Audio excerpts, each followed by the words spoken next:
কোটে, এটা কিন্তু আমার নানু বাসায় অবস্থিত। এই দেখেন গাইস, পিছনে কিন্তু অনেক সুন্দর একটি পুকুর দেখা যাচ্ছে।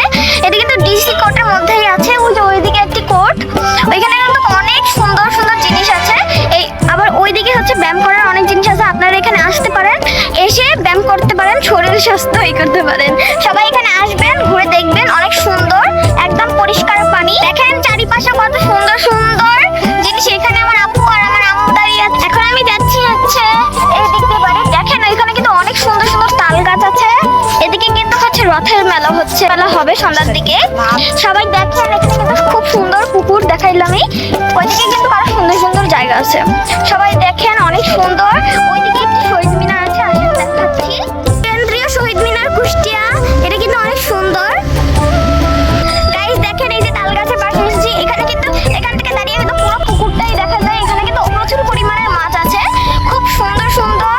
আর এদিকে জায়গায় জায়গায় এখানে বসার জায়গা আছে, বসার জায়গা আছে খুব সুন্দর সুন্দর। দেখাচ্ছি আসেন, এখানে কিন্তু অনেক সুন্দর সুন্দর গাছপালাও আছে। আপনারা আসবেন এবং ঘুরে ঘুরে এক্সপ্লোর করে দেখবেন।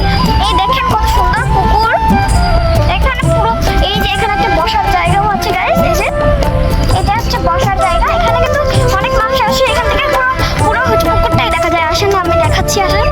এই যে আমরা কিন্তু এরপরে উঠে বললাম, এই যে কত সুন্দর একটি বসার জায়গা আছে গাইস, এখানে আসবেন। সবাই দেখেন কত সুন্দর, এই জায়গাটা কিন্তু খুব বেশি সুন্দর। সবাই আসবেন, ঘুরে ঘুরে দেখবেন। এখান থেকে কিন্তু এখান থেকে অনেক অনেক মাছ দেখা যায়। এখন আমি যেখানে আছি এটাতে ঘুরতে কিন্তু অনেক ভালো লাগে বন্ধুরা।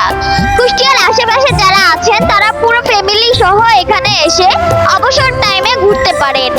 এটা কিন্তু দারুণ একটা জায়গা, তবে সতর্ক থাকবেন, ভরা পেটে কেউ এটার উপরে উঠে ঘুরবেন না, এতে বমি হওয়ার সম্ভাবনা থাকে। আপনারা দেখতে পাচ্ছেন এখানে কত সুন্দর একটা পুকুর, আশেপাশে কিন্তু সুন্দর দৃশ্য। এরকম মনোমুগ্ধকর দৃশ্য দেখলে মনটা জুড়িয়ে যায়। একদম নিরিবিলি একটি শান্তশিষ্ট জায়গা। এখানে কিন্তু একটা দোলনা আছে যেখানে এখন আমি। তো বন্ধুরা আজকের মতো এই পর্যন্তই। সবাই ভালো থাকবেন, সুস্থ থাকবেন। আল্লাহ হাফেজ।